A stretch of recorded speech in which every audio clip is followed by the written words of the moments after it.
ಉಡುಪಿ ಜಿಲ್ಲೆಗೆ ಹೊರ ರಾಜ್ಯದವರು ಹೆಚ್ಚಾಗಿ ಬರ್ತಾ ಇದ್ದಾರೆ. ಅವರನ್ನ ಜಿಲ್ಲಾಡಳಿತ 7 ದಿನಗಳ ಸರ್ಕಾರಿ ಕ್ವಾರಂಟೈನ್ ಮಾಡ್ತಾ ಇದೆ. ಆದರೆ ಮೋಜು ಮಸ್ತಿಯ ಅಡ್ಡೆಗಳಾಗಿ ಬದಲಾಗ್ತಾ ಇದೆಯಾ ಕ್ವಾರಂಟೈನ್ ಕೇಂದ್ರಗಳು ಎನ್ನುವಂತಹ ಅನುಮಾನ ಈಗ ಮೂಡ್ತಾ ಇದೆ. ಇದಕ್ಕೆ ಕಾರಣ ಕಾರ್ಕಳದಲ್ಲಿ ನಡೆದಿರುವಂತಹ ಒಂದು ಘಟನೆ. ಉಡುಪಿ ಜಿಲ್ಲೆಯ ಕಾರ್ಕಳ ಕ್ವಾರಂಟೈನ್ ಕೇಂದ್ರದಲ್ಲಿ ಬರ್ತ್ಡೇ ಪಾರ್ಟಿ ಒಂದು ನಡೆದಿದೆ. ಸಾಣೂರು ಪ್ರಕೃತಿ ಆಂಗ್ಲ ಮಾಧ್ಯಮ ಶಾಲೆಯಲ್ಲಿರುವಂತಹ ಕ್ವಾರಂಟೈನ್ ಕೇಂದ್ರ ಏನಿದೆ ಅಲ್ಲಿ ಮುಂಬೈನಿಂದ ಬಂದವರನ್ನ ಕ್ವಾರಂಟೈನ್ ಮಾಡಲಾಗಿತ್ತು. ಕಾರ್ಕಳ ಬಿಜೆಪಿ ಯುವ ಮೋರ್ಚಾದ ಅಧ್ಯಕ್ಷ ಕರುಣಾಕರ ಕೋಟ್ಯಾನ್, ಕಾಂತಾವರ ಪಂಚಾಯತ್ ಅಧ್ಯಕ್ಷ ರಾಜೇಶ್ ಕೋಟ್ಯಾನ್, ಯುವ ಮೋರ್ಚಾ ಕಾರ್ಯದರ್ಶಿ ನವೀನ್ ಕಾಂತಾವರ ಕ್ವಾರಂಟೈನ್ನಲ್ಲಿ ನಡೆದಂತಹ ಒಂದು ಬರ್ತ್ಡೇ ಪಾರ್ಟಿಯಲ್ಲಿ ಭಾಗವಹಿಸಿದ್ದಾರೆ. ಮುಂಬೈನಿಂದ ಬಂದು ಕ್ವಾರಂಟೈನ್ನಲ್ಲಿ ಇರುವವರ ಜೊತೆಗೆ ಕೇಕ್ ಕತ್ತರಿಸಿ ಹುಟ್ಟುಹಬ್ಬ ಆಚರಣೆಯನ್ನು ಮಾಡಿದ್ದಾರೆ. ಈ ಘಟನೆ ಈಗ ವಿವಾದಕ್ಕೆ ಕಾರಣವಾಗಿದ್ದು, ಈ ಕುರಿತು ತನಿಖೆ ನಡೆಸಬೇಕು ಹಾಗೂ ತಪ್ಪಿತಸ್ಥರ ವಿರುದ್ಧ ಕ್ರಮವನ್ನು ಕೈಗೊಳ್ಳಬೇಕು ಅಂತ ಯುವ ಕಾಂಗ್ರೆಸ್ ಆಗ್ರಹ ಮಾಡಿದೆ. ಇನ್ನು ಈ ಬಗ್ಗೆ ಮಾತನಾಡಿದ ಯುವ ಕಾಂಗ್ರೆಸ್ ಉಡುಪಿ ಜಿಲ್ಲಾಧ್ಯಕ್ಷ ವಿಶ್ವಾಸ್ ಅಮೀನ್ ಅವರು, ಕ್ವಾರಂಟೈನ್ ಕೇಂದ್ರದಲ್ಲಿ ಪಾರ್ಟಿ ಮಾಡುವ ಮೂಲಕ ನಿಯಮವನ್ನು ಉಲ್ಲಂಘನೆ ಮಾಡಲಾಗಿದೆ.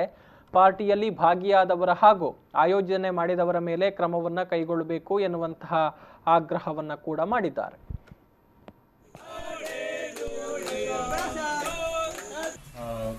ಬಿಜೆಪಿಯ ಯುವ ಮೋರ್ಚಾದ ಅಧ್ಯಕ್ಷರು, ಕಾರ್ಕಳ ಬಿಜೆಪಿ ಯುವ ಮೋರ್ಚಾದ ಅಧ್ಯಕ್ಷರು, ಸ್ಥಳೀಯ ಗ್ರಾಮ ಪಂಚಾಯತ್ನ ಅಧ್ಯಕ್ಷರು ಹಾಗೂ ಎಲ್ಲ ಹೆಚ್ಚಿನ ಯುವ ಮೋರ್ಚಾ ಕಾರ್ಯಕರ್ತರು ಸೇರಿಕೊಂಡು ಅಲ್ಲಿ ಹುಟ್ಟುಹಬ್ಬ ಸೆಲೆಬ್ರೇಷನ್ ಅನ್ನು ಮಾಡಿದ್ದಾರೆ. ಈಗ ಮುಂಬೈಯಿಂದ ಬಂದಂತ ಕ್ವಾರಂಟೈನ್ ನಲ್ಲಿ ಇರುವಂತ ವ್ಯಕ್ತಿಗಳ ಜೊತೆ ಸಾಮಾಜಿಕ ಅಂತರವನ್ನು ಕಾಪಾಡದೆ, ಮಾಸ್ಕ್ಗಳನ್ನು ಅಲ್ಲಿ ಧರಿಸದೆ ಇವತ್ತು ಮೋಜನ್ನು ಮಾಡುವಂತ ಪರಿಸ್ಥಿತಿ ಬಂದಿದೆ. ಉಡುಪಿ ಜಿಲ್ಲೆಯಲ್ಲಿ ಹಾಗೂ ಕಾರ್ಕಳ ಪರಿಸರದಲ್ಲಿ ಈಗಾಗಲೇ ಬಹಳಷ್ಟು ಕೊರೋನಾದ ಭೀತಿಯಲ್ಲಿ ಇರುವಂತ ಸಂದರ್ಭದಲ್ಲಿ ಕ್ವಾರಂಟೈನ್ ಸೆಂಟರ್ ಇಂದ ಮನೆಗೆ ಹೋದವರು ಸಹ ಪಾಸಿಟಿವ್ ಬರುತ್ತಿರುವ ಈ ಸಂದರ್ಭದಲ್ಲಿ ಬಹಳಷ್ಟು ಬೇಜವಾಬ್ದಾರಿಯ ಕೆಲಸವನ್ನ ಇವತ್ತು ಕಾರ್ಕಳದ ಆಡಳಿತ ಪಕ್ಷದ ಕಾರ್ಯಕರ್ತರು ಮಾಡಿರೋದು ಬಹಳಷ್ಟು ಬೇಸರದ ಸಂಗತಿ. ಈ ಬಗ್ಗೆ ತನಿಖೆ ಆಗಬೇಕು, ಈ ಬಗ್ಗೆ ತಪ್ಪಿತಸ್ಥರಿಗೆ ಶಿಕ್ಷೆ ಆಗಬೇಕು. ಯಾವುದೇ ಕಾರಣಕ್ಕೂ ಇವರನ್ನು ಬಿಡಬಾರ್ದು. ಯಾಕೆಂದ್ರೆ ಇದು ತುಂಬಾ ಬೇಜವಾಬ್ದಾರಿ, ಒಂದು ಕನಿಷ್ಠ ಒಂದು ಕಾಮನ್ ಸೆನ್ಸ್ ಇಲ್ಲದಂತಹ ಕೆಲಸವನ್ನು ಮಾಡಿದ್ದಾರೆ.